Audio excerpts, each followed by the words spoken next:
아버지 감사합니다. 참 저희를 부르시고 참으로 주님께서 또 예배하신 그런 가정들을 세워갈 수 있도록 은총 베풀어 주시옵고, 또 주님의 반석 위에 교회와 가정을 세우게 하여 주심으로 주님께서 허락하신 행복과 즐거움과 기쁨을 나눌 수 있는 따뜻한 보금자리가 되게 하여 주시옵고, 또 하나님께 영광이 되는 가정이 되게 하시고, 또 주님의 몸된 교회로서 세상의 빛과 소금이 될 수 있는, 또 주님의 귀한 일꾼이 될 수 있는 그런 아름다운 가정을 세워갈 수 있도록 저희들을 축복하여 주시옵고, 그 가운데서 어, 찬양과 기도가 늘 넘치는 그러한 생명이 넘치는 아름다운 가정 되게 하여 주시옵소서. 예수님 이름으로 기도드리옵나이다. 아멘. 오늘 하나님 말씀을 이제 먼저 본다면은 에베소서 5장 15절에서 33절까지 내용을 한번 보고 하도록 하겠습니다. 에베소서 15장 5장 15절에서 33절입니다. 예, 여기는 이제 그리스도인들의 삶을 구성하는 5가지 삶의 원칙에 대해서 말씀하고 있습니다. 첫 번째 원칙은 15절에 지혜로운 삶을 살아라라는 것이죠. 그래서 지혜 없는 자 같이 하지 말고 오직 지혜 있는 자 같이 하라라는 겁니다. 그럼 지혜가 뭐냐라고 했을 때 잠언의 3장 6절에 있는 것처럼 모든 삶의 영역에 하나님을 인정하는 것이 지혜이다라고 이렇게 말씀하고 있죠. 그래서 IQ가 좋아지는 게 아니고 큰 일이든 작은 일이든, 그리고 자주 있는 일이든 특별한 일이든 모든 일에 있어서 하나님 중심으로 하나님의 뜻을 구하고 이렇게 살아가는 것이 지혜다라는 것이죠. 그리고 지혜가 없다라는 것은 10편 14편 1편에 1절에 있는 것처럼 지혜 없는 자는, 그러니까 어리석은 자는 하나님이 없다라고 이야기를 합니다. 하나님이 인정하는 삶과 인정하지 않는 삶이 있는데, 그리스도인들은 하나님을 인정하는 삶을 살아가는 것이 첫 번째 원칙이다라고 이야기하고 있죠. 두 번째 원칙은 세월을 아끼라라는 겁니다. 시간의 관리의 문제지요. 그래서 세월을 아끼는 게 뭔가라고 했을 때 허비한다, 또는 또 반대로는 강박적으로 이렇게 너무 피곤하게 살아가는 것도 있는데, 그런 개념이 아니라 세월을 아끼라라는 것은 주님의 때를 잘 분별하면서 살아가는 겁니다. 그러니까 모든 곳에는 때가 있는 것이죠. 그래서 하나님의 때를 분별하고 하나님 뜻이 무엇인지 잘 알 수 있는 그런 그런 시간 개념을 가지고 살아가는 것이죠. 일할 때 일하고, 쉴 때 쉬고, 또 즐거워할 때 즐거워하고, 그런 또 슬플 때 슬퍼할 수 있는 그 시간, 하나님의 때가 있다라는 것을 인정하고 살아가는 것이 두 번째 원칙입니다.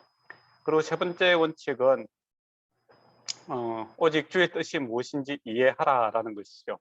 결정의 원리입니다. 우리가 살아가는데 여러 가지 일들이 항상 결단과 결정을 내려야 되지 않습니까?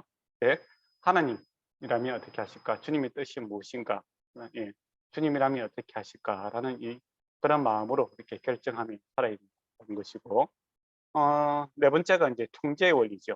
술 취하지 말고 성령의 충만함을 받아라라는 겁니다. 어떤 일이 있을 때 잊어버리고 싶고 그렇게 할 때는 술을 많이 먹는 거죠. 한두 잔 술 먹는 이야기가 아니라 삶의 무거운 그 짐을 갖다가 통제 불가능할 때 그것으로부터 이제 약간 잊어버리고 싶어서 이제 술을 많이 먹고 그렇게 행동하는데, 그렇게 생각하지 말고 성령 충만함을 받아라라는 겁니다. 그렇게 하면 어떤 일들이 생기는가라고 했을 때 시와 찬송, 신령한 노래로 화답하며 찬송이 넘친다 이거죠. 범사에 또 하나님께 감사하게 된다는 겁니다. 그래서 우리에게 일어나는 모든 일들이 삶의 무게가 하나님 없이 주어지는 것이 아니라 주님의 뜻 안에서 하나님의 계획하심과 또 모든 것을 합하여 선을 이루시는 하나님의 계획이 있다라는 것을 알게 될 때 찬송이 넘치게 되고 그렇게 된다는 겁니다. 그래서 성령 충만해지면 찬양하게 되고 감사하게 되고, 또 반대로 찬양하고 감사하게 되면 또 성령이 충만해집니다. 통제, 내 뜻대로 하는 것이 아니라 주님의 통제함, 주님의 뜻대로 살아가는 것이 네 번째 원리다라는 겁니다. 그러고 나서 이제 다섯 번째 원리가 뭐냐라고 했을 때 바로 복종의 원리입니다. 그리스도를 병행함으로 피차 복종하라라는 겁니다. 피차 서로 복종함으로써 누가 살아나라는 겁니까? 그리스도를 살려야 된다 이거죠. 그리스도 중심으로 나도 죽고 당신도 죽고 그렇게 해서 주님의 뜻이 온전히 나타나는 교회가 되고 가정을 만들자라는 것이죠. 그래서 오늘 우리 본문에도 나중에 있을 건데 22절에서 33절까지의 내용은 이 21절 그리스도를 경외함으로 피차 복종하라라는 것에 예를 들고 있는 겁니다. 실제적인 적용을 하고 있다 이렇게 보시면 될 것 같네요. 그래서 아내들이여 자기 남편에게 복종하라라고 하죠. 이게 복종이 하니까 일단 마음이 상하죠. 무슨 복종하면서 복종이 마음이 상하는데 복종이라는 이 단어가 우리 그 일상생활에서 너무 안 좋은 이미지로 쓰이죠. 상당히 굴욕적이고 모욕적이고 또 하기 싫은데 억지로 해야 되고 마지못해서 하는 그런 의미인데 성경에서 이제 복종하라 이게 복종하라라는 것은 사랑에 기반을 하는 것이죠. 그리고 신뢰를 기반을 하는 것이고 또 나보다는 당신의 뜻이 더 옳다라는 이 믿음에 기반을 해서 자발적으로 이 기쁨으로 이렇게 내 뜻을 접고 당신의 뜻을 수용하는 이런 것이 이제 복종이다라는 겁니다. 그래서 예수 그리스도도 하나님의 뜻에 이렇게 복종하지 않습니까? 그래서 십자가 지는 거 내 뜻대로 하지 마옵시고 아버지 뜻대로 하옵소서라고 해서 주님을 받아들이죠. 그런 예수님이 하나님을 신뢰하고 사랑하고 또 그런 관계 속에서 복종하는 것처럼 남녀 관계도 그렇게 하라는 겁니다. 그래서 남편들아 아내 사랑하기를 그리스도께서 교회를 사랑하시고 이렇게 돼 있죠.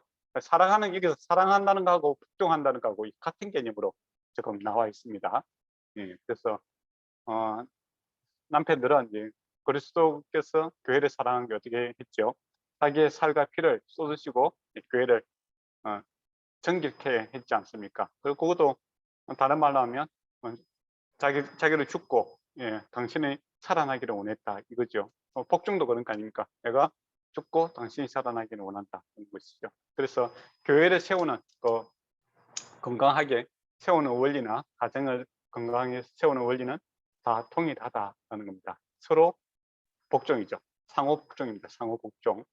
그러면 누가 살아나는가라고 했을 때 주님이 살아날 수 있도록 주님의 뜻 안에서 서로 죽고 주님이 이렇게 살아날 수 있도록 하는 것이죠. 그리고 22절에 보면 자기 남편에게 복종하기를 그렇게 하고 되어 있죠. 그러니까 뭐 모든 남자한테 이게 아닙니다. 자기 남편이죠. 자기 남편. 자기 아내고 그런 겁니다. 그래서 이것을 확장시켜 갖고 뭐 남녀가 차별이 있다 그런 이야기는 말도 안 되는 소리고 또 그런 용도로 쓰여서는 절대로 안 되는 그런 말입니다. 그리고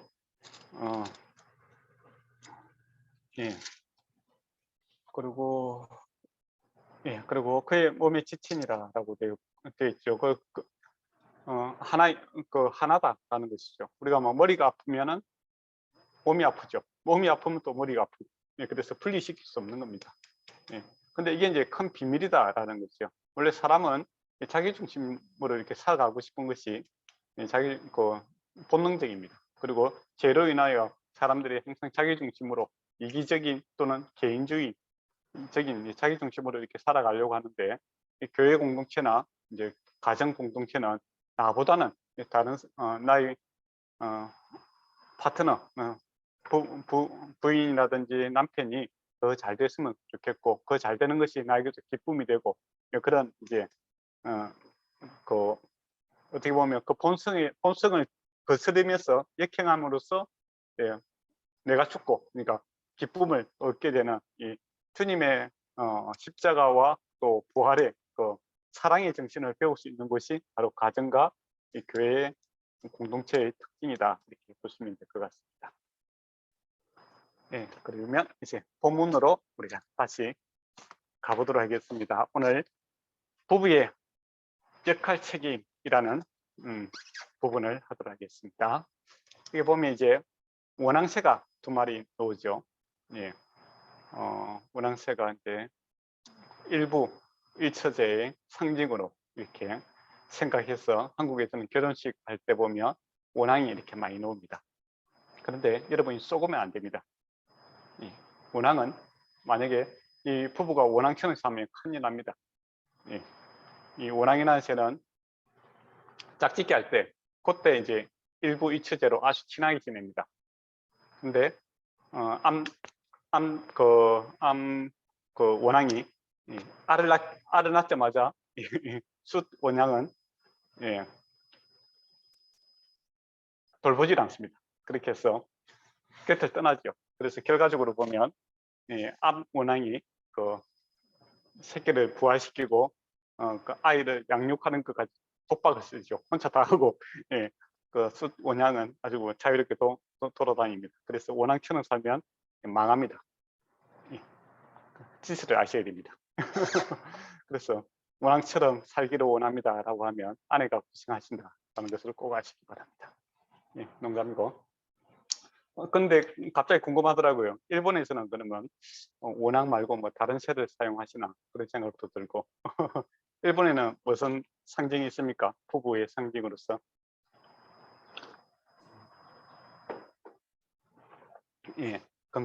검색을 하시군요. 네이버에서. 다음에 알려주세요. 그러면 글자를 보도록 하겠습니다. 둘이 하나로 결합한다는 것은 신비이다 라고 되어 있습니다. 참 놀라운 일이죠. 남녀가 모르는 사람이 서로 사랑이라는 이름으로 하나 되고 나보다는 당신이 잘 되기를 원하고 빌어주고 그렇게 하는 게 참 놀라운 신비다라고 되어 있습니다. 그리고 사랑을 유지하는 것은 마음이 아니라 노력이다. 이게 중요하죠. 마음은 다 있습니다.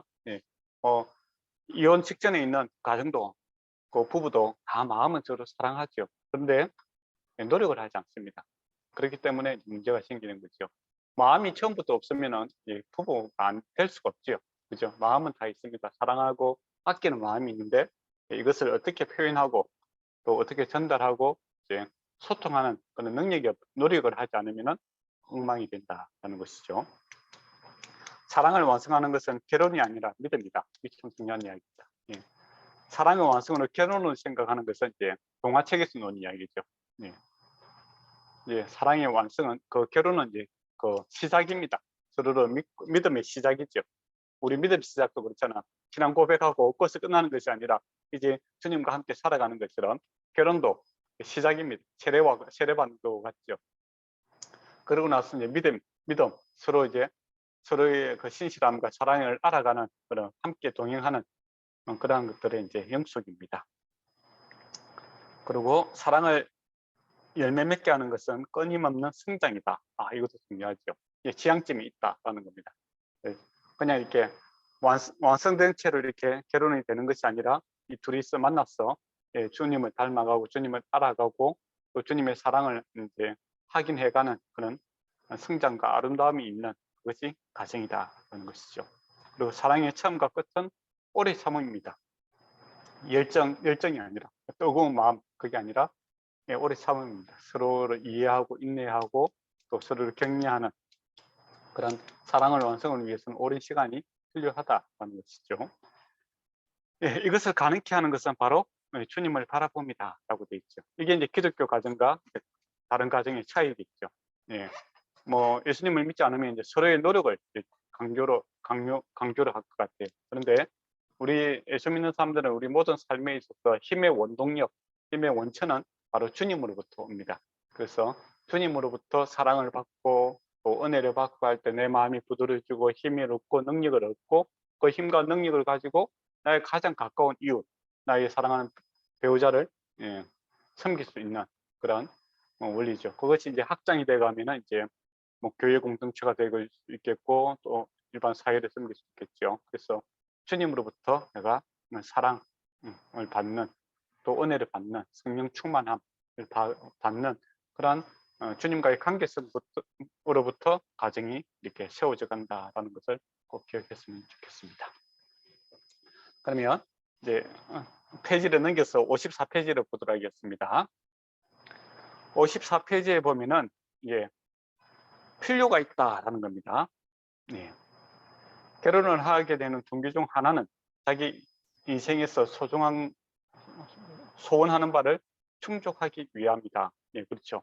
예, 필요가 있다는 거죠. 사랑의 뭐 감정일 수도 있고 뭐 생활의 문제도 있고 여러 가지 문제가 있는데 서로 충족하고 예, 충족시키고 예, 그런 거 있죠.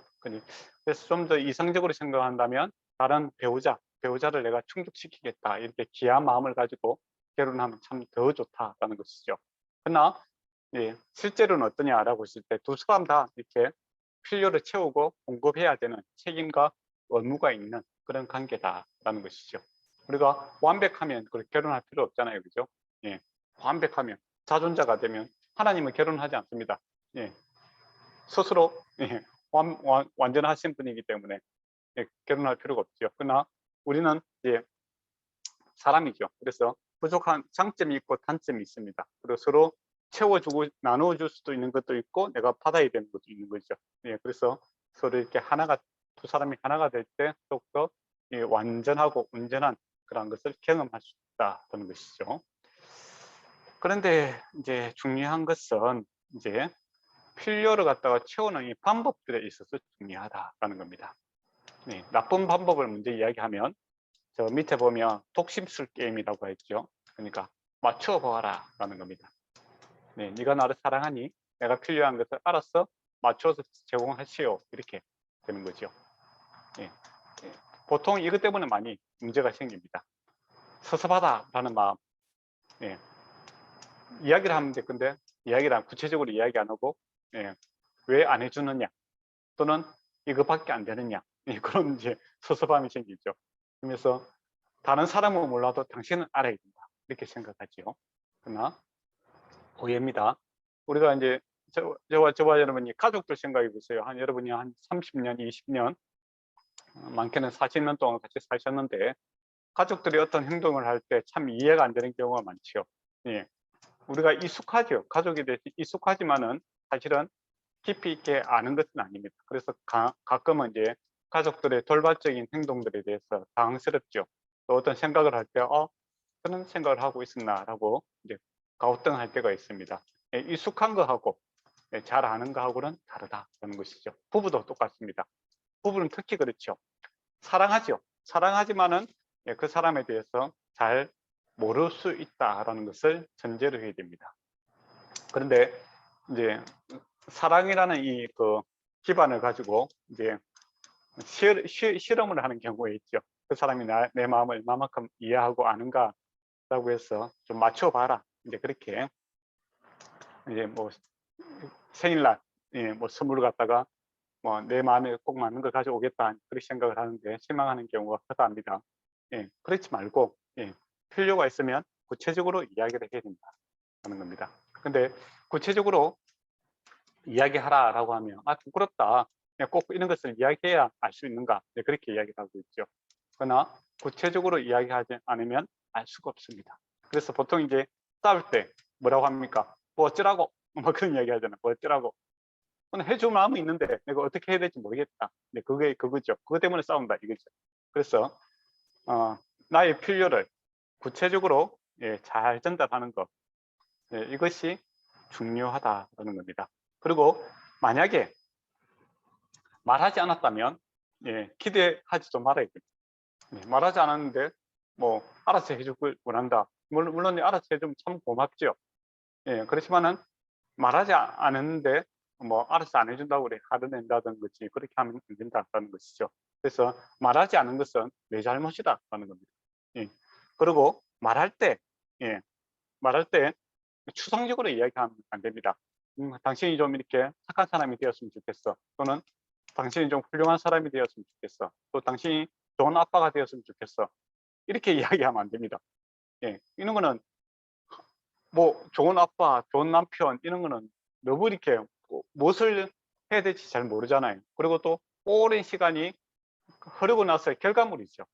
그래서 그런 걸 이제 이야기를 하면은 막연하고 또 듣는 사람도 부담이 되고 예, 어찌할 바를 모르고 방황을 할 수밖에 없다라는 것이죠. 그래서 우리가 요구할 때는 예, 구체적으로 실현 가능한 것들을 이야기를 해줘야 됩니다. 만약에 당신이 뭐 금요일 쓰레기 분리할 때는 그거 당신이 좀 해줬으면 좋겠어. 애들 데리고 올 때는 당신이 좀 해줬으면 좋겠다. 뭐 그렇게 구체적이고 실현 가능하고 바로 즉각적인 그런 것들을 이제 이야기해 줘야 그것이 이루어지고 하나하나 쌓이게 될 때 어떻게 되겠습니까? 결과적으로 이제 좋은 남편이 되고 좋은 아빠가 되는 것이죠. 그렇지 않습니까? 근데 그런 이제 구체적이고 섬세한 실현 가능한 것들을 이야기하지 않고 추상적으로 이렇게 이야기를 하게 되면 이 빈 공간을 채우기 위해서 서로 싸우게 되고 서로 불만하게 되고 불평하게 되고 그러다 보면은 결과도 좋은 아빠가 될 수가 없고 좋은 남편이 될 수도 없고 좋은 아내가 될 수도 없다라는 겁니다. 그래서 우리가 욕구가 있는 거 이거 나쁜 게 아니에요. 정당한 겁니다. 나의 권리죠. 또 상대방의 또 욕구를 갖다가 채워주는 것은 나의 의무이기도 합니다. 거기에 대해서 뭐 나는 못하겠다, 근본적으로 못하겠다 하는 사람은 서로 사랑하는 관계가 아니죠. 가족이 아닙니다. 가족은 부부는 그런 마음이 기본적으로 다 있어요. 내 아내가 좀 기뻐했으면 좋겠고 내 남편이 좀 멋있었으면 좋겠고 서로 나를 보면 행복했으면 좋겠다. 이제 그렇게 그런 마음이 있는 겁니다. 그런데 이 욕구를 갖다가 전달하는 방법에 있어서 너무 추상적으로 이렇게 이야기를 하게 되고 또 말하지 안 하고 알아맞혀 봐라. 그런 이제 밀당이라고 하죠. 밀당. 밀당의 고수들이 있는데 인생 억수로 피곤합니다. 그거는 뭐 연애할 때 한두 번 할 수는 있겠지요. 그러나 밀당을 자주 하게 되면 그 뭡니까 그 줄도 이렇게 탄성을 계속 이렇게 주다 보면 어떻게 됩니까? 결국엔 끊어지죠. 아무리 좋은 탄성을 가지고 있는 고무줄이라 해도 계속 스트레스를 주면 끊어집니다. 그래서 밀당을 하지 마시고 진실하게 구체적으로 그렇게 해서 소통이 이제 원활한 관계로 이루어질 때 좋은 가정을 세울 수 있다라는 겁니다. 그래서 설명하는 수고를 좀 해야 됩니다. 뭐 대충 결과부터 이야기하지 마시고 어떤 욕구가 있을 때 나는 이런 부분에 있어서 이렇게 필요하다.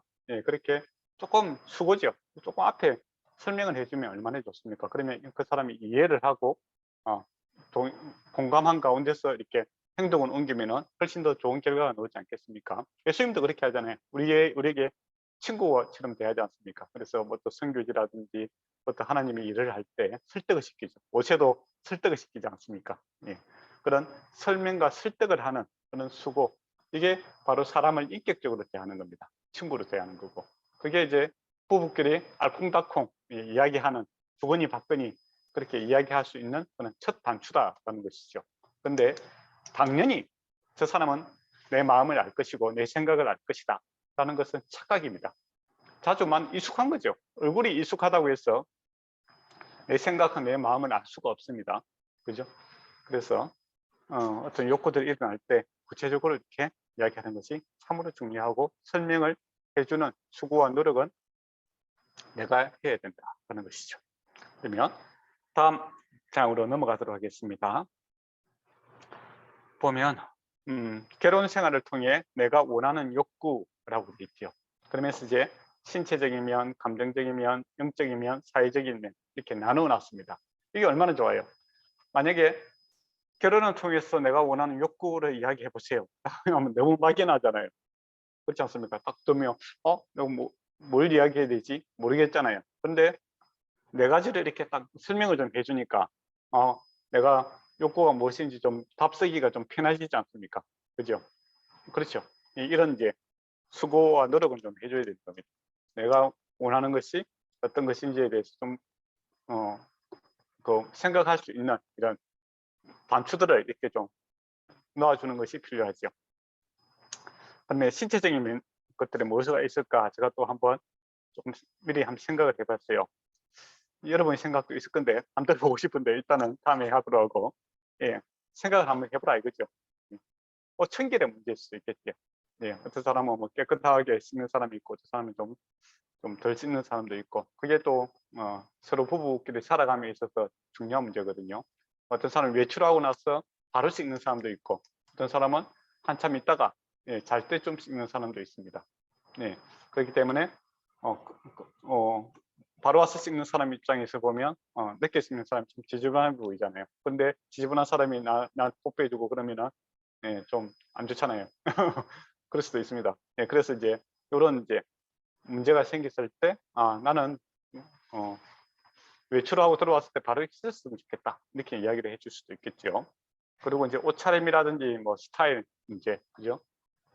패션이 또 중요하지 않습니까? 나의 배우자가 이렇게 이런 스타일로 좀 있었으면 좋겠다 이거 있죠. 어떤 형제들 같은 경우에는 이 아내분이 너무 이렇게 뭡니까? 예, 아이돌처럼 여자 아이돌처럼 이렇게 입고 다니니까 예, 예, 자기 혼자 이렇게 그런 아름다운 아내의 모습을 보고 싶은데 많은 사람들이 그렇게 보니까 부담이 된다 이렇게 하는 사람도 있고, 또 자매들 같은 경우는 형제가 남편이 너무나 이렇게 옷을 막 입고 다닌다. 그래서 내가 부끄럽다. 예. 음, 아내가 마치 이렇게 안 돌봐주는 것처럼 그렇게 너무 이렇게 지저분하게 다니니까 내가 부끄럽다. 그렇게 이야기하는 사람도 있습니다. 그래서 뭐 스타일에 대해서 물론 개성이라는 게 있지만은 그게 약간 문제가 될 경우에는 서로 이렇게 절충안을 만들 수도 있겠죠. 그리고 또 뭐 어떤 뭐 애교라든지 뭐 스킨십에 있어서 이야기를 할 수 있을 것 같습니다. 뭐 싫은 경우가 있겠죠.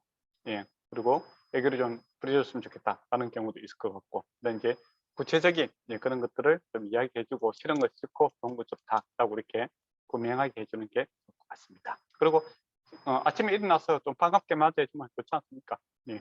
그리고 이제 감성적인 측면에서 이제 정신적인 측면에서 이야기한다면 그런 거죠. 사랑의 표현들. 아침에 내가 눈을 딱 떴을 때 내 사랑하는 배우자가 반갑게 맞이해주고 또 축복해주고 사랑을 고백해주고 그러면 기분이 좋잖아요. 하루를 몸이 좀 피곤하지만은 반갑게 이렇게 하루의 첫 단추를 내가 가장 사랑하는 사람으로부터 이렇게 축복 가운데 사랑 가운데 시작하는 게 좋을 것 같아요. 그런 수고가 필요하겠죠. 예. 그런 것을 요구할 수도 있고 또 자기가 해야 될 의무도 있습니다. 그렇지 않습니까? 아침 일어나자마자 막 씩 내고 그러면 예, 예, 하루 막히는 거예요. 예, 그래서 내 몸이 피곤할지라도 사랑과 이런 고백들이 필요하죠. 그래 상대방의 감성적인, 정신적인 그런 것을 충족시킬 수 있는 그런 노력과 수고가 필요하다는 것이죠. 그리고 이제 안정감이라는 게 중요하거든요. 특히 이제 여성분들 같은 경우에도 이제 안정감이 참 우선순위에 들어가는 그 감정 중에 하나입니다.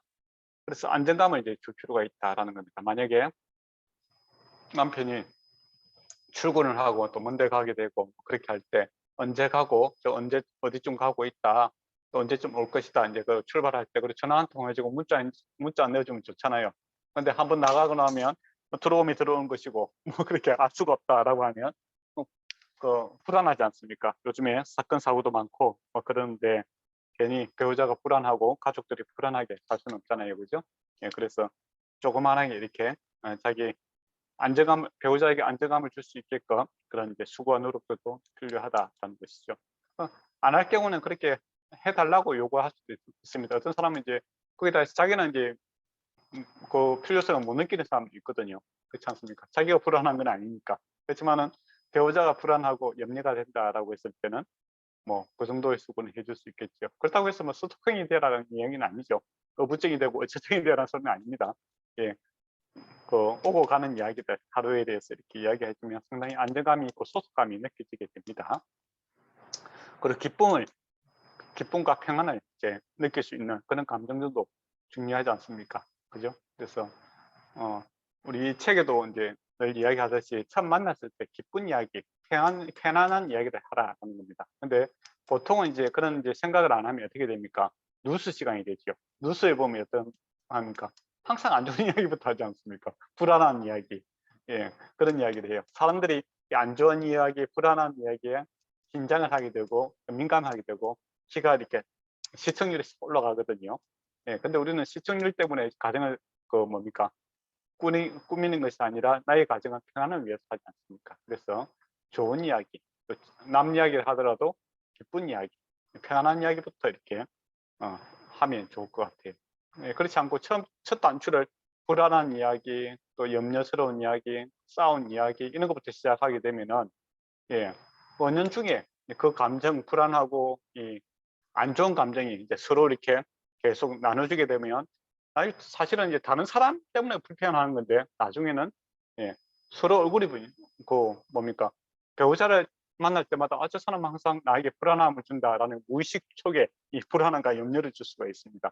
그러다 보면 안 좋은 관계가 되겠죠. 그래서 우리가 첫 사람을 만났을 때 좋은 이야기하고 편안한 이야기 그런 걸 하는 게 서로 감정적으로 참 좋을 것 같아요. 수고와 노력을 해야 됩니다. 안 그러면 어떻게 되겠습니까? 사람은 안 좋은 이야기부터 시작하게 됩니다. 쇼킹한 이야기부터, 쇼킹한 이야기들이 항상 충격적인 이야기고 안 좋은 이야기 있잖아요. 여러분도 가만히 생각해 보세요. 어떤 만나 하두를 갖다가 제일 먼저 던지는 하두들이 보통 무엇인가라고 했을 때 사이에서 뭐 누가 죽든지 뭐 이런 건 아주 긴박하고 두려운 이야기부터 먼저 하지 않습니까? 그게 이제 부부들의 첫 대화가 되면은 안 된다라는 겁니다. 그거는 뉴스 시간에 듣는 거고, 서로 만났을 때 이제 좋은 이야기부터 하는 훈련이 필요하죠. 그리고 위로해 주는 거. 사회에서는 위로 안 해줍니다.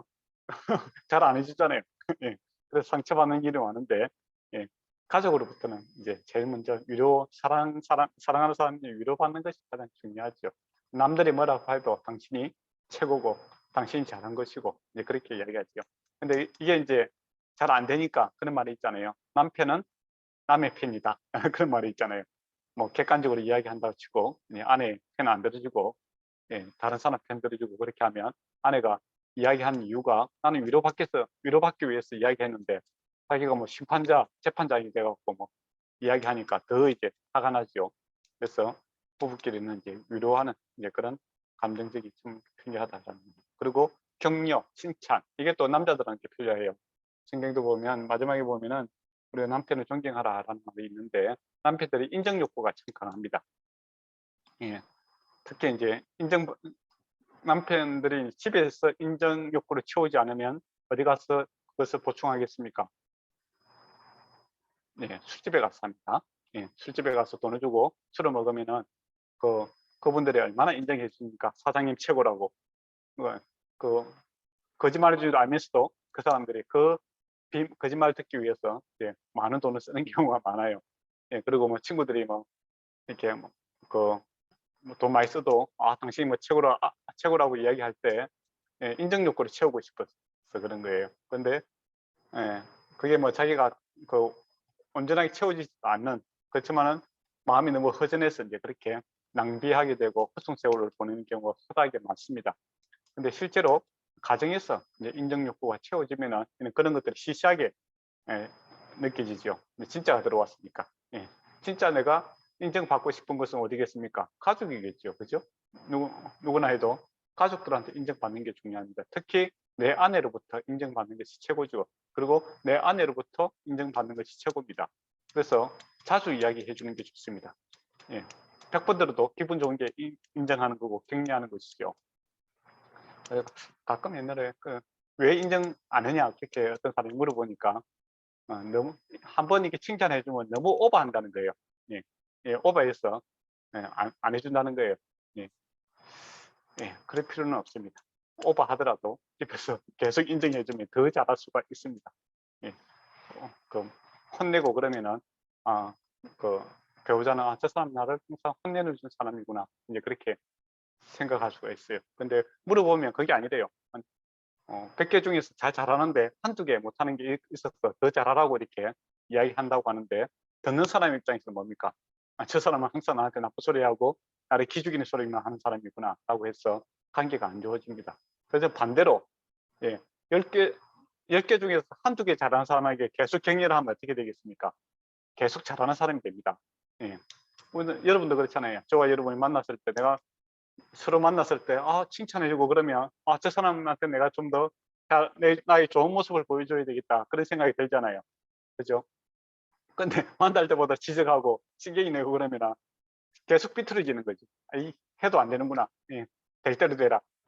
나의 악한 모습을 한번 보여주겠어 하면서 계속 이렇게 안 좋은 방향으로 흘러갈 수가 있습니다. 그래서 격려와 칭찬은 아낌없이 해주는 게 좋습니다. 그렇다고 해서 하루 12시간 계속 붙어 있는 것도 아니잖아요. 여러분도 회사 생활하고 그러니까 아침에 잠시 만나는 거고 저녁에 잠시 만나는데 그 짧은 시간 내에 하루 살아가면서 격려와 위로를 받지 못하는 그에게 우리는 격려해주고 위로하고 칭찬해야 되는 그런 사명감이 있다라고 생각합니다. 그래서 사명감을 가지고 칭찬해 주시기 바랍니다. 그리고 영적인 욕구들도 있잖아요. 그죠? 우리가 교회 다니니까 교회 생활, 교회 생활을 갖다가 어떤 사람은 이제 다양하게 해보고 싶은 사람도 있을 거고, 여러 가지 그 교회생활 기준들이 있습니다. 그래서 교회 생활하는 그런 영적인 측면과 말씀 보고 기도하고 또 비전을 공유하고 이런 수고와 노력도 필요하겠죠. 근데 이게 참 중요한 문제입니다. 가만히 한번 생각해 보세요. 회사 일에 대해서 여러분이 뭐 서로 공감할 수 있는 게 사실 잘 없어요. 일이 같지 않으면, 그죠? 그리고 일이 같으면 더 문제가 생깁니다. 예. 회사에서 마치고 집에 들어오면 일이 같으면 그 내용을 이야기하면 어떻게 됩니까? 예, 업무의 연장이죠. 예, 피곤해집니다. 예, 그리고 다른 일을 하는데 깊이 있게 이야기할 수도 없는 일이잖아요. 그거는 이제 여러분 친구들 생각하면 좋을 것 같아요. 고등학교 친구들 이런 사람들은 같은 이게 목표가 있잖아요. 대학교 가는 거. 그러니까 이야기거리가 많아요. 근데 사회생활 하게 되면 일이 달라지면은 계속 그 공감 능력이 떨어집니다. 그건 어쩔 수 없는 거잖아요. 그죠? 예, 그것처럼 이제 가족도 남편도 아내도 이제 시간이 지날수록 이렇게 서로 이야기거리, 주제들이 계속 없어질 수밖에 없어요. 그렇지만 이제 교회라는 공동체가 있으면은 함께 이야기할 수 있고 공감할 수 있고 또 영적인 일들이 또 삶의 모든 부분을 다 포괄하고 있지 않습니까? 그래서 삶을 갖다가 이렇게 공유할 수 있는 좋은 수단이 될 수가 있고 은혜의 방편이 될 수가 있다라는 겁니다. 그래서 가능한 믿는 사람들과 이렇게 결혼을 하셔서 함께 교회도 잘 섬기고 그랬으면 좋겠습니다. 그리고 사회적이고 지적이고 대인관계의 측면이 있겠죠. 어떤 사람은 이제 가족 관계를 생각 먼저 해보면 가족의 이제 단위가 다를 수가 있잖아요. 그죠? 어떤 사람은 사돈의 팔촌까지 아주 막 광범위하게 모든 가족을 다 챙기고 싶은 사람도 있을 거고 또 어떤 사람은 지금 나의 직계 가족만 좀 신경을 쓰는 사람도 있을 것 같아요. 그죠? 근데 이제 그 두 이야기가 안 되면은 서로 피곤하겠죠. 어떤 사람은 이제 좀 내성적이고 그래서 많이 안 만나고 싶은데 계속 하자고 이렇게 하고 막 하면은 은근히 스트레스가 됩니다. 그리고 가족이라고 해서 다 자기하고 코드가 맞는 것은 아니거든요. 그렇잖아요. 그 어떤 사람 만나면 상당히 상처 주는 말을 하고 기분 나쁜 사람이 있어요. 근데 계속 자주 만나자 하면은 힘들잖아요. 그래서 어느 정도 이렇게 그 배우자를 배려할 수 있는 그런 것을 이야기해야 되겠죠. 불편하면 불편하다면 인정을 해줘야 됩니다. 그러면 만나는 횟수를 좀 줄이든지 꼭 만나야 된다면 혼자서 만나든지 그렇게 하면 될 것 같아요. 굳이 상처가 되고 어려운데 배우자보다는 가족 중심으로 한다고 해서 배우자를 희생시키면 그 좋지 않습니다. 굳이 뭐 그렇게 할 필요가 없다라는 것이죠. 또 같은 연장상에서 친구도 그렇죠. 어떤 친구 나한테는 친구지만은 배우자에게는 그 사람이 친구가 아닐 수도 있잖아요. 그죠? 어떤 친구는 배우자가 만났을 때 기분이 좋은 친구도 있을 것 같아요. 어떤 친구는 너무 무리한 친구도 있거든요. 그러면 만나기 싫은 친구도 있잖아요. 그런데 그 그 배우자를 생각하지 않고 자기 편하다고 계속 이렇게 같이 이제 어울리자고 하면은 그것도 상당히 피곤한 일일 수가 있습니다. 그래서 항상 이 배우자가 어떤지 의견을 물어보고 그 기준에 좀 맞춰주는 게 필요하죠. 그래서 배우자가 불편하게 생각한다면 따로 만나는 게 좋습니다. 따로 만나고 그러나 배우자가 기뻐한다면 같이 만나고 그렇게 나의 친구가 내가 편하다고 해서 배우자도 100% 편할 것이다 라고 생각하는 것은 오산이다라는 것이죠. 그래도 이야기를 해야 됩니다. 꼭 참고 있으면 안 돼요. 꼭 참고 있으면 안 됩니다. 이야기를 하면서 조정을 할 수 있잖아요. 그죠? 그리고 회사도 그렇죠. 우리가 또 만약에 이제 그 회사에서 진급이 많이 올라가게 되면 여러 가지 이제 공식 행사들이 있을 수 있고 특히 뭐 군인 가족들 있는 사람들은 뭐 남편의 계급하고 아내의 계급하고 이렇게 갖다 줄 수가 있습니다. 그 사회생활 한다고. 근데 이제 그런 이제 무리한 요구들을 하게 되면 힘들 수가 있겠죠. 그죠? 그래서 내 사회적 성공을 위해서 아내라든지 가족을 희생시켜서는 안 된다. 그렇죠? 그리고 지역 사회에서도 문제고, 또 여러분 중에서 혹시 정치적인 야망이라든지 사회 지도자가 되고 싶은 경우에는 가족들이 많이 피곤해지죠. 그럴 때 가족들이 힘들어할 경우에는 내 성공을 위해서 가족을 희생시켜서는 안 된다는 겁니다. 근데 말하지 않으면 모른다라는 것이죠. 그래서 어떤 욕구, 나의 욕구가 있을 때 서로 이렇게 어느 정도 수용이 가능한지 이게 대해서 우리가 서로 이야기를 해야 됩니다. 그 이제 60페이지를 이제 먼저 보면은 거기 보면 1번에서 5번까지가 있죠. 예. 1번은 전적으로 동의하고, 2번은 어느 정도 동의하고, 3번은 그저 그렇다, 약간 반대다, 전적으로 반대한다 라는 것이 있습니다. 그러니까 내 욕구가 있고 요구사항이 이야기할 때 뭐 yes냐 no냐 그렇게 이야기하면 안 된다는 것이죠.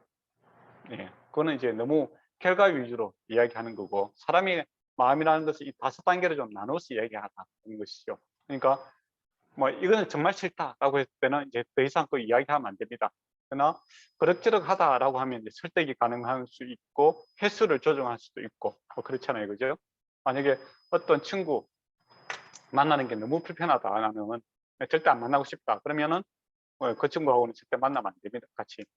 근데 뭐 그래 뭐 그렇게 뭐 그럭저럭 하다 뭐 그렇게 하면은 이제 뭐 원래는 5번 만날 것 같아 1~2번으로 조정할 수도 있는 거고, 그죠? 또 시간을 조정할 수도 있는 거죠. 너무 오래 있지 않고 그냥 식사만 하고 헤어지는 걸로 이렇게 조정할 수도 있는 거고, 이제 그렇게 서로 이제 서로 이제 이야기가 되고, 만약에 또 만나다 보면 좀 친해지게 되면 이제 횟수를 늘릴 수도 있는 거고, 그런 게 있지 않겠습니까? 그래서 어떤 욕구들에 대해서 이야기할 때 yes냐 no냐 그렇게 이야기하지 마시고 이렇게 한 5단계 정도 이렇게 나누어서 서로 이야기를 하면은 대화가 될 수 있을 것 같아요. 근데 yes냐 no냐 그렇게 이야기하면 싸우자는 거잖아요, 그죠? 그렇게 하면 이제 대화하다가 힘들잖아요. 그럼 극단적으로 이야기하지 마시고 항상 스펙트럼이 있는 거죠. 그러니까 사람 관계 그 흑백 논리, 그러니까 yes냐 no냐 하면은 흑백 논리를 하면 영화도 이렇게 흑백 영화를 보면 재미가 없잖아요. 그러니까 컬러풀한 무지개, 사람이라는 관계라는 것이 이게 무지개의 색깔과 다양성이 있습니다. 그래서 다양한 감정의 변화들이 있다라는 거 아시고 그것을 수용하고 받아들이고 그런 것이 서로 아름다운 대화가 될 수 있다라고 이렇게 보시면 될 것 같습니다. 실제로 여러분이 한번 해보시면 도움이 될 것 같습니다. 그럼 57페이지를 보도록 하겠습니다. 57페이지 보면 메스로우의 욕구 5단계라고 되어 있습니다. 이거 보니까 옛날에 중학교인가 뭐 이렇게 고등학교인가 보니 그때 이거 시험 칠 때 공부했던 게 생각이 나네요. 물론 세대 차이가 있으니까 뭐 배운 사람도 있고 안 배운 사람도 있을 것 같습니다. 메스로우가 이제 무슨 이야기를 하냐면 사람은 이제 첫 번째 욕구로서 생리적 욕구가 있다라고 이야기합니다. 생리적 욕구가 뭐냐라고 했을 때 생명을 유지하기 위해 필수적인 것들, 음식, 물, 산소, 후식 등을 욕구가 있다라는 것이죠. 두 번째는 안전 욕구가 있다라는 겁니다. 안전한 환경과 배를 당하지 않도록 보호받는 욕구가 있다는 것이고, 세 번째는 다른 사람과 친밀한 관계를 추구하는 사랑과 소속의 욕구가 있다라고 얘기하고 있고, 네 번째는 자신이 가치 있는 존재를 인정받는 자존감의 욕구가 있다라고 이야기합니다. 그리고 마지막으로는 자기 실현의 욕구가 있다라는 것이죠. 자기가 가진 잠재력을 발견하고 충분히 발휘하고 창조적인 존재가 되도록 만드는 것이다 라는 겁니다. 아주 욕구를 갖다가 5가지로 잘 이렇게 분할을 잘 했습니다. 근데 저는 이제 이 그림에 동의하지는 않습니다. 이거는 이제 삼각형으로 이렇게 되어 있잖아요. 그래서 단계별로 이렇게 올라가는다고 생각하는데 저는 그렇게 생각하지 않고, 저는 이게 그 바켓스, 물통, 물통이라고 생각해 보세요. 물통인데 이게 5가지 이렇게 나무 물통 있잖아요. 그죠? 나무 판때기를 이렇게 연결시킨 맥주집에 가면 이렇게 그 뭡니까? 맥주를 담는 통이 있잖아요. 그죠? 그렇게처럼 이렇게 나무 판으로 이렇게 연결되어 있는 것으로 생각합니다. 그래서 뭐 5가지 욕구가 이렇게 딱 묶어져 있는 거죠. 그런데 이게 채소율의 법칙이라고 있습니다. 뭐 식물을 키울 때 예, 다른 이제 영양소가 많은데 제일 작은 영양소에 의해서 그 식물이 성장하는 것을 결정하는 그런 원리죠. 예, 그게 최소율의 법칙이다라는 겁니다. 쉽게 이야기하면 이제 이렇게 5가지 나무 판자가 있는데 하나가 이렇게 작잖아요. 그죠? 그러면 물을 부으면 어떻게 되겠습니까? 그 가장 작은 높이까지 물이 차고 다른 데는 다 새게 되지 않겠습니까? 그죠?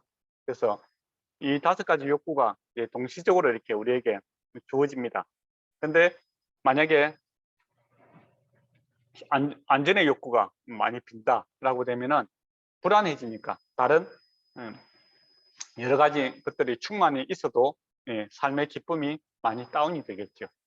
그죠? 그래서 이 5가지 욕구들이 균형감 있게 이렇게 다 채워지는 것이 참으로 물을 갖다가 많이 담을 수 있는 방법이다 이렇게 생각합니다. 그래서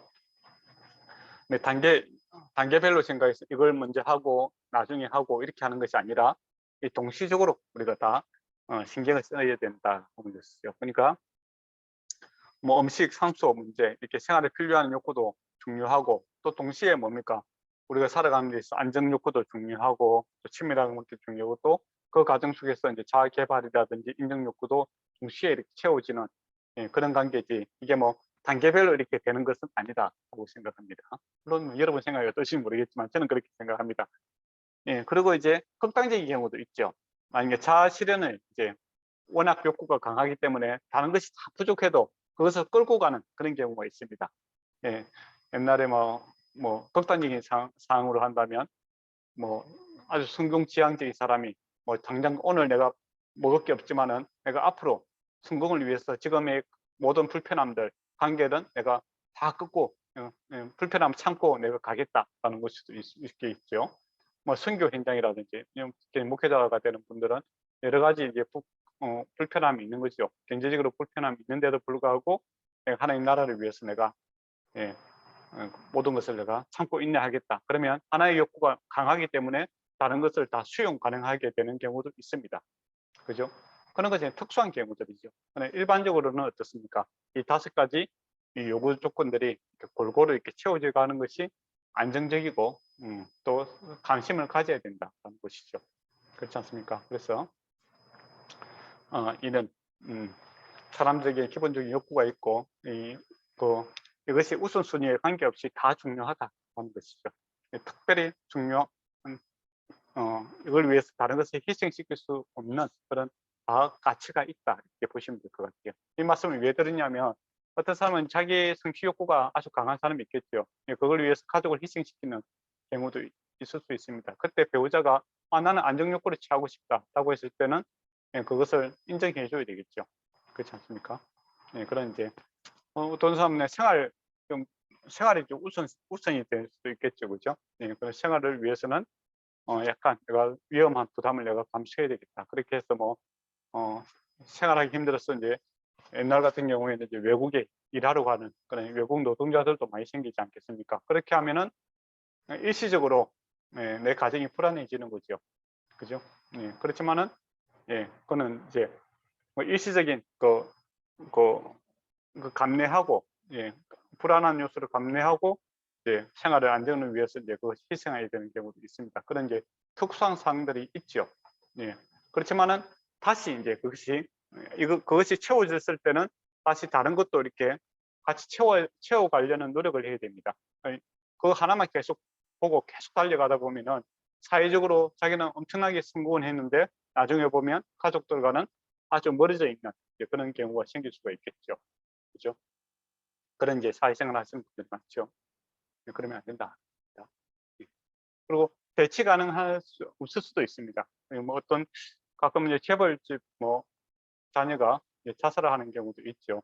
우리가 보기에는 생리적인 욕구, 그럼 안전의 욕구, 이런 것도 다 채워지잖아요. 그리고 자아 존중과 성공했다고 이야기하고 그렇게 하는데, 근데 어떻게 보면 사랑의 욕구, 소속의 욕구가 이제 없어서 마음이 외로워서 이제 그렇게 극단적인 경우를 선택하는 경우도 있거든요. 그죠?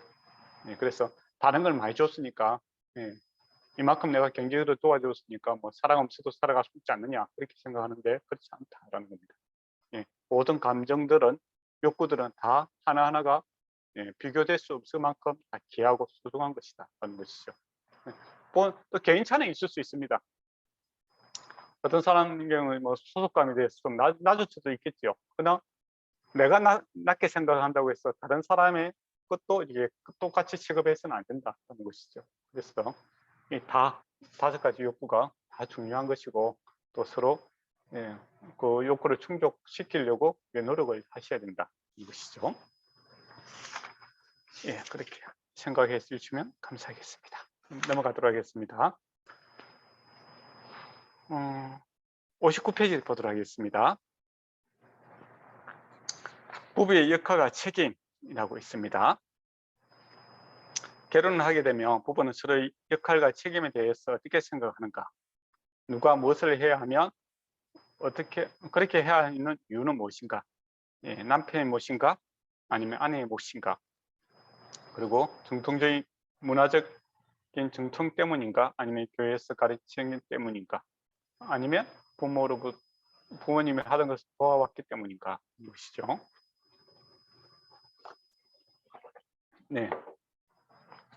어떤 일을 이제 결정을 하고 역할 분담을 해야 되지 않겠습니까? 책임이 있는 거죠. 그때 이제 이게 당연한 걸로 생각하면 안 된다라는 겁니다. 그래서 한번 생각해보라 하는 것이죠. 이게 문화적 차이인가? 안 그러면 교회에서 이제 내린 결정인가라고 진리적인 측면인가? 아니면 부모로부터 이렇게 본 것인가? 그냥 학습된 내용인가? 잘 생각해봐라 하는 겁니다. 제가 이제 핸드폰 사러 갔는데, 제가 핸드폰 케이스가 이제 빨간색입니다. 직원이 상당히 당황을 하더라고요. 제가 이제 남자고 또 나이도 그러니까 당연히 파란색을 갖다가 선택할 줄 알고 파란색을 준비해 놨는데, 나는 그 빨간색을 원한다 했더니 가우뚱하면서 주더라고요. 그거는 이제 그 남자는 파란색, 그 여자는 빨간색, 이거는 뭐 화장실에도 표시해 놨는데 이거는 뭐 문화적이고 뭐 그런 거잖아요. 근데 개인 취향하고는 관계없는 거잖아요. 그렇지 않습니까? 그 부부도 그런 거죠. 문화적으로 그렇다고 해서 그것을 강요해서는 안 된다는 것이죠. 정통적으로 요리는 아내가 하는 거 아니냐, 그렇게 해서는 안 된다는 것이죠. 그럼 누가 하냐라고 했을 때 밑에 있는 것처럼 개인의 능력과 재량과 고유의 은사로 중요시 생각해야 되고, 누가 하느냐라고 했을 때 하기에 적당한 사람을 찾아야 된다 이겁니다. 남녀 문제가 아니라 이것을 잘할 수 있는 능력과 은사가 있느냐, 이게 문제죠. 그래서 남편이 요리 잘한다면 남편이 요리할 수도 있는 거고, 그죠? 아내가 설거지할 수도 있는 거고, 그렇지 않습니까? 이게 뭐 남녀 역할이 이렇게 정해진 게 없다라는 겁니다. 근데 정통적으로 그렇다라고 해서, 문화적으로 그렇다고 해서 강요해서는 안 된다는 것이죠. 그리고 제가 생각하기 가장 중요한 것은 불평을 가진 사람이 그걸 해야 됩니다. 만약에 음식이 맛이 없다 그러면 맛이 없다고 생각하는 사람이 요리를 하셔야 되죠. 자기 입맛에 맞춰서. 근데 자기 입맛에 맞추어서 요리를 강요하면 안 된다는 것이죠. 그렇지 않습니까? 그리고 일반적으로 불평이 있는 사람, 그 사람이 그 분야에 은사가 있습니다. 디테일함이 있다는 거죠. 만약에 교회에서 이렇게, 교회들 보세요. 찬양하고 이렇게 할 때, 찬양 소리가 영 귀에 거스린 사람이 있어요. 그 사람은 이제 찬양의 은사가 있는 거죠. 근데 저처럼 이제 절대 응감이 아닌 사람들은 웬만하면 은혜가 됩니다. 근데 불평이 있는 사람은 이제 자기가 그것을 노력해서 보완할 수 있는 것이 훨씬 더 빨리 그것을 극복할 수 있는 문제죠. 그렇지 않습니까? 우리 집안의 청소 문제도 그렇죠. 어떤 사람이 청결도를 갖다가 뭐 5단계로 나눴을 때, 어떤 사람은 뭐 줄 하나라도 이렇게 안 맞으면 못 견디는 사람이 있잖아요. 그러면 그 사람이 이제 청소를 갖다가 담당을 해야 됩니다. 근데 어떤 사람은 뭐 대충 해도 된다는 사람한테 그 5가지를 다 맞추라라고 하면은 자기가 어떻게 해야 될지도 모르겠고 또 잘 감당이 안 됩니다. 그래서 어떤 분야에 대해서 불평이 있을 때, 불만이 있을 때, 불만이 있는 사람이 스스로 그 일을 자청해서 하면은 별 문제가 없습니다. 책임과 권한을 갖다가 같이 주는 거죠. 거기에 대한 책임도 주고 권한도 주고, 그렇게 하면 참 좋을 것 같아요. 그런데 뭐 이것은 남자 일이고 이거는 여자 일이고 이런 식으로 나눠서 하다 보면 힘들죠. 그건 뭐 우리가 사회 문화에 대해서 공부할 건 아니잖아요. 내 가정은 나와 당신이 함께 만들어가는 문제니까 서로 이 일이 누가 적당하냐 이것을 찾는 겁니다. 그래서 적당하게 잘할 수 있는 사람, 또 가능한 사람이 이것을 해야 되죠. 예. 그러면 둘 다 못한다. 그러면 어떻게 해야 되겠습니까? 네, 밥을 사 먹으면 됩니다. 그렇지 않습니까? 둘 다 요리에 관심이 아예 없다. 둘 다 하기 싫다. 그러면 아침부터 점심까지 저녁까지 사 먹으면 됩니다. 그렇게 하면 되지. 굳이 뭐 그것 때문에 싸울 필요는 없다라는 것이죠. 그래서 뭐 집에 청소나 도저히 난 하기 싫다라고 했을 때는 도우미를 불러야 됩니다. 경제적인 희생을 감당해야 되죠. 그러면 자기들이 적당한 선에서 맞춰서 해야 되고 기준을 낮춰야 되고 그런 거죠. 근데 이게 뭐 이게 남자 일이다 여자 일이다 또 우리 집에서는 그래 학습된 내용이죠. 우리 집에 보니까 우리 엄마는 이렇게 하는데 당신은 왜 그렇게 하느냐, 우리 아빠는 이렇게 하는데 당신은 왜 그렇게 하느냐, 이런 것은 학습된 내용 아닙니까? 그거는 집집마다 다 다릅니다. 학습된 내용이 다르잖아요, 그죠? 그런데 지금 이제 새롭게 시작하는 이 과정은 우리가 새로운 정통과 학습을 만들어 가야 되는 일이죠. 그렇기 때문에 내가 배운 것을 강요해서는 안 된다는 겁니다. 그래서 제일 좋은 방법은 적당한 사람을 찾는 것이고, 시간적으로, 은사적으로, 재능적으로 적당한 사람이 찾아서 섬겨주는 그런 조정이 필요하다는 겁니다.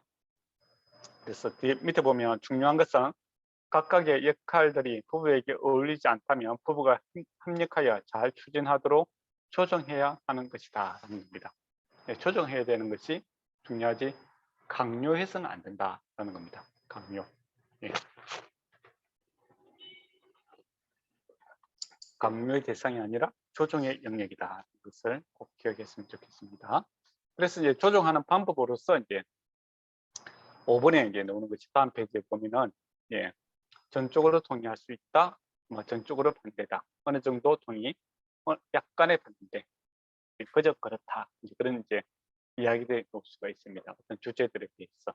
그래서 여러 가지 이제 문제들을 서로 이야기해 볼 수가 있는 그런 시간들을 가지시면 참으로 좋을 것 같습니다. 그리고 또 새로운 문제가 발생했을 때 이렇게 예스는 노냐 이렇게 강요하지 마시고 어떤 생각을 갖고 있는지 한번 들어보고 문제를 또 해결해야 되잖아요, 그렇죠? 그렇기 때문에 잘 할 수 있는 사람이 그것을 할 수 있도록 하고, 둘 다 잘 못할 경우에는 잘 할 수 있는 사람 찾는 것도 지혜겠죠. 그렇지 않습니까? 오직 뭐 부부 문제라고 가정 우리 집 문제라고 해서 우리가 다 해결할 것은 아니지 않습니까? 뭐 집을 뭐 산다든지 부동산에 대한 지식이 없고 또 위험에 대해서는 외부의 도움을 받는 것도, 경험을 듣는 것도 중요하지 않겠습니까?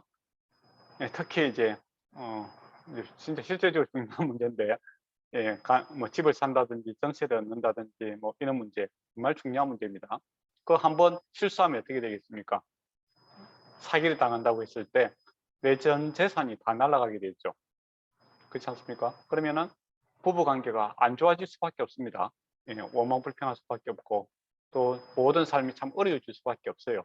그렇기 때문에 그런 인생의 중요한 결정들은 우리 젊으니까 잘 모르잖아요, 그죠? 또 나이 들어서도 잘 모릅니다. 그래서 주변에 도움을 받고 안전장치를 좀 많이 해서 그렇게 결정을 하는 것이 중요합니다. 가끔은 이제 젊은 부부들이 뭐 전세금을 갖다 사기당하는 경우가 있어요. 그렇게 되면은 처음부터 이제 너무 큰 시련이 오는 거죠. 그러면 많이 어렵지 않겠습니까? 그래서 외부의 도움을 받고 또 이런 것도 적극적으로 사용하는 게 좋습니다.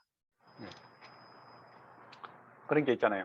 병은 널리 알리고, 병은 알리면은 도와주는 사람이 많잖아요. 그래서 뭐 가족의 그 중요한 결정들에 대해서는 그 주변의 목사님이라든지 또 주변의 지혜로운 분들에게 도움을 청함으로써 생활하는 것도 지혜롭습니다.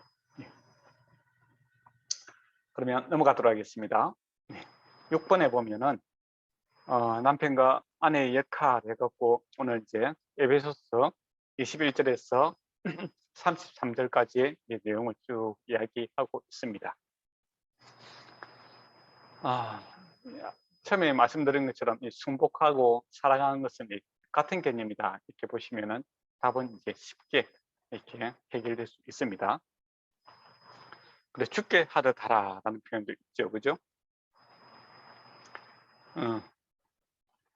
주님께서 어떻게 하시는가 이렇게 잘 보고 주 안에서 마땅하니라 이 표현, 이렇게 있는 표현도 뭡니까?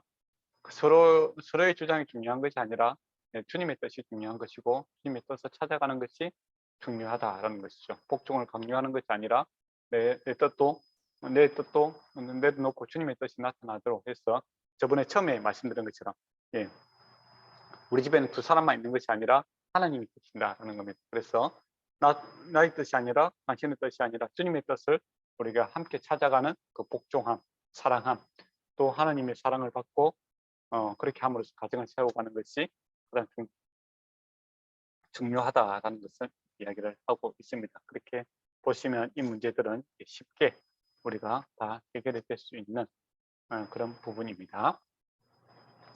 그 7번에 보면은 아주 멋있는 말이 있지 않습니까? 예.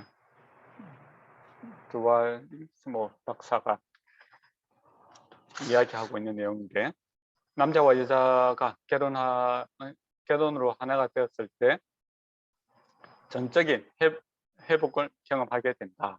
남자의 영광은 여자가 그를 위해 창조되었다는 사실을 아는 것이다. 그리고 여자의 영광이란 남자가 여자 없이 완전하게 되지 못한다는 사실을 아는 것이다.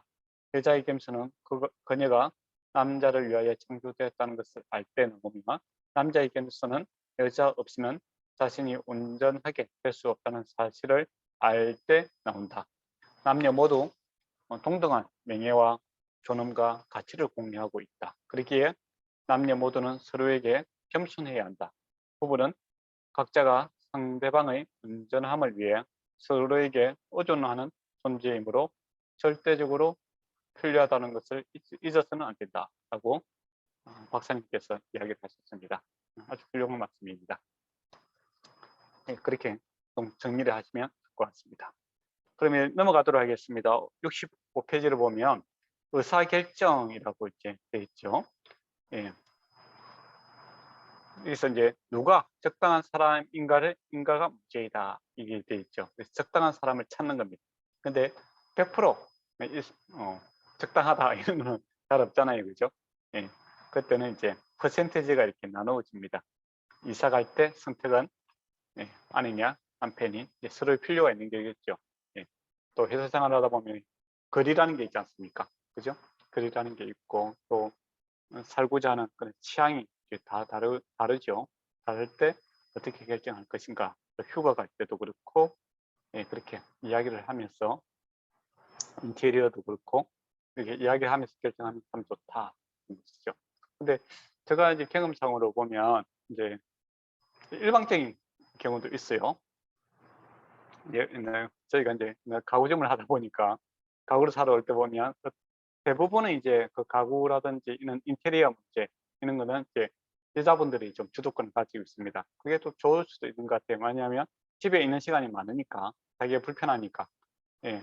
또 집에서 가만히 있으면 자기가 불편하면 그거 그냥 내버려 두지 않거든요. 돈이 있으면 언제든지 바꾸기 때문에. 예, 그래서 불편한 사람이 그 주도권을 갖는 것도 중요합니다.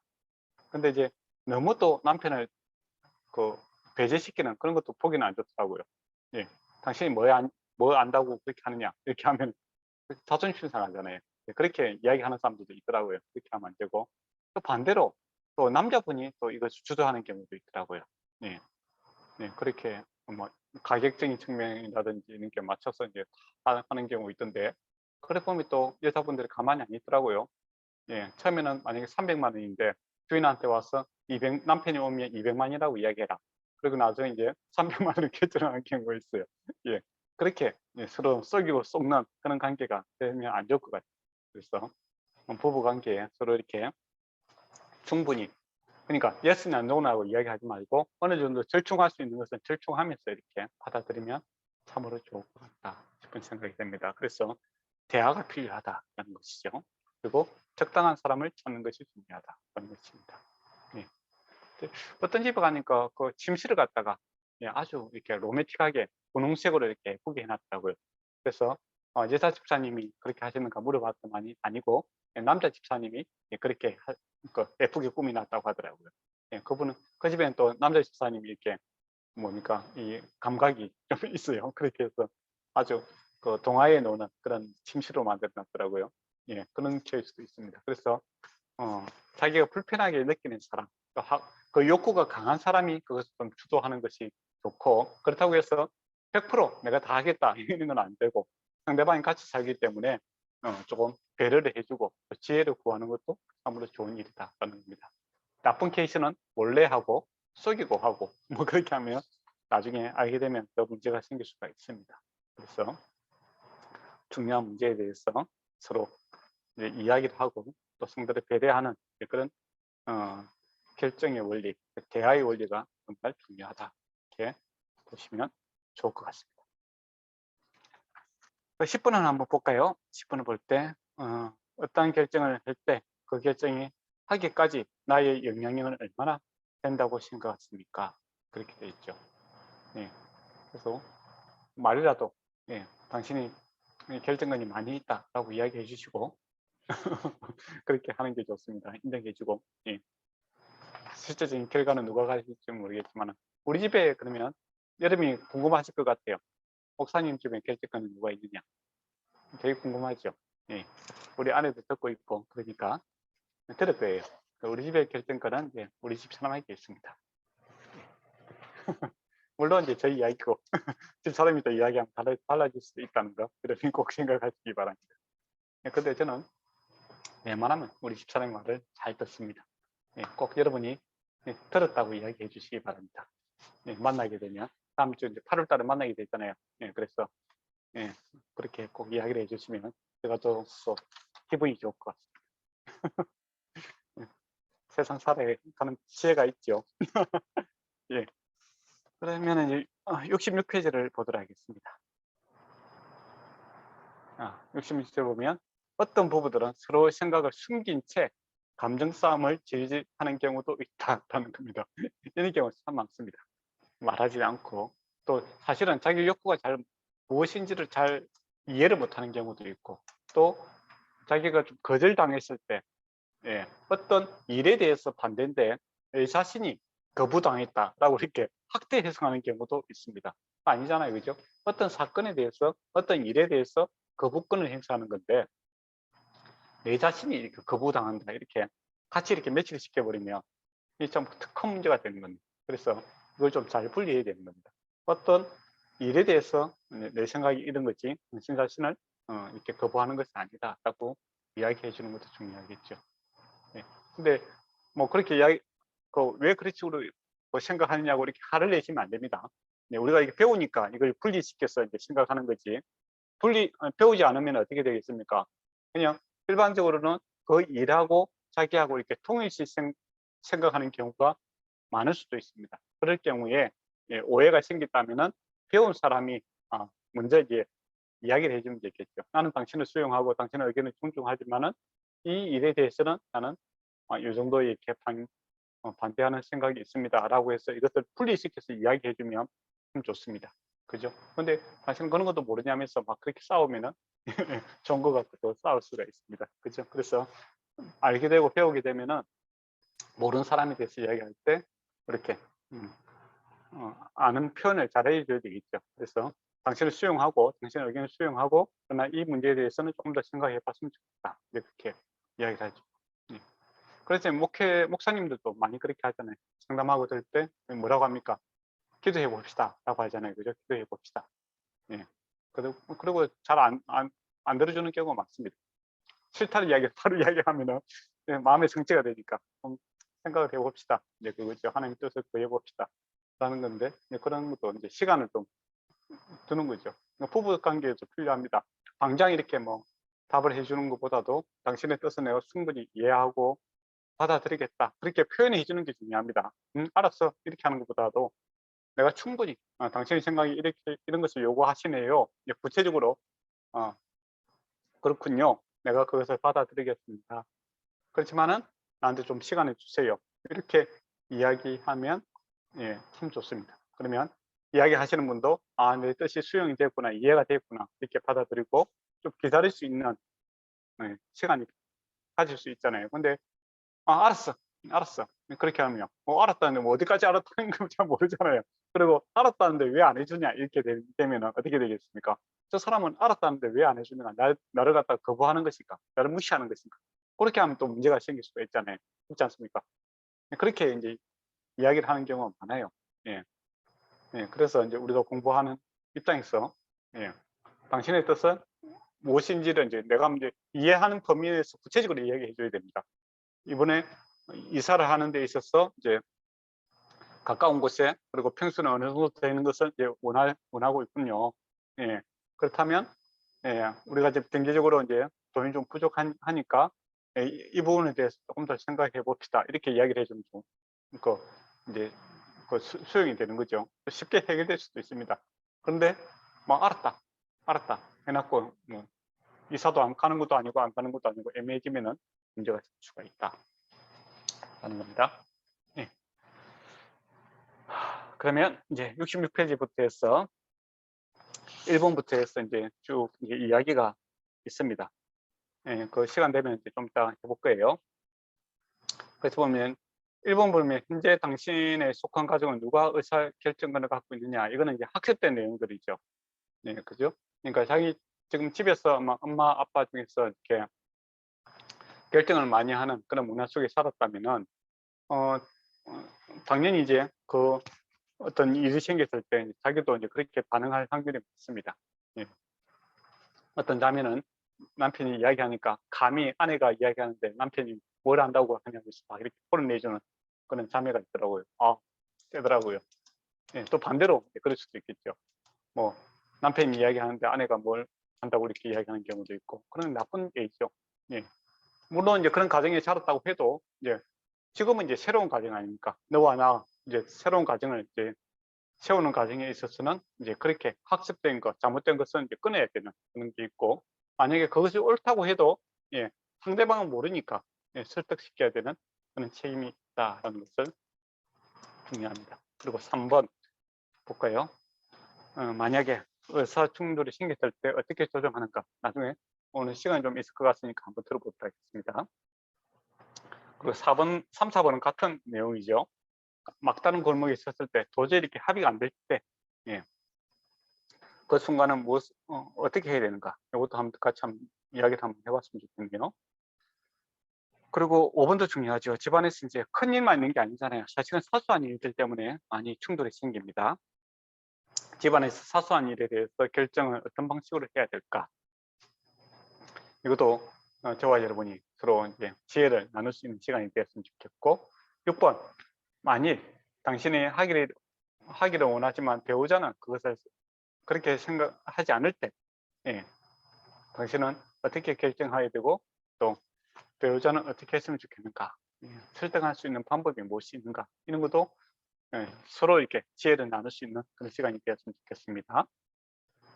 7번도 그렇고, 왜 거부권을 행사하는지 있는지 보시기 바랍니다. 거부권을 행사하는 것도 지혜가 필요하겠죠. 조금 있다가 이제 끝나고 나서 이야기하는 시간 갖도록 하겠습니다. 68페이지에 보면은 이제 결론입니다. 부부가 서로 복종하는 삶을 살고자 할 때 지켜야 할 원리가 있다. 이 원리는 그리스도의 몸된 교회와 성도들로 비유될 수 있다라는 겁니다. 그래서 사실은 교회 생활이나 가정 생활이나 같은 원리입니다. 우리도 삶의 원리도 똑같죠. 그래서 신앙생활을 잘하는 거, 이거 가정생활, 교회 생활 잘하는 겁니다. 그래서 장로를 뽑을 때도 가정을 잘 돌보는 사람이 필요하다, 뭐 그렇게 조건이 있잖아요. 그렇죠? 삶이 그리스도 중심으로 살아갈 때 아름다운 가정, 아름다운 교회를 섬길 수 있는 겁니다. 그래서 가정의 기본도, 교회의 기본도 주님과의 관계에서 출발하고 있다라는 것도 깊이 생각하시면 좋겠습니다. 그 밑에 보면은 여러분이 이제 읽어보시면 될 것 같습니다. 오늘 여기까지 하고, 혹시 질문 있으면 질문 받고 뭐 그렇게 하도록 하겠습니다.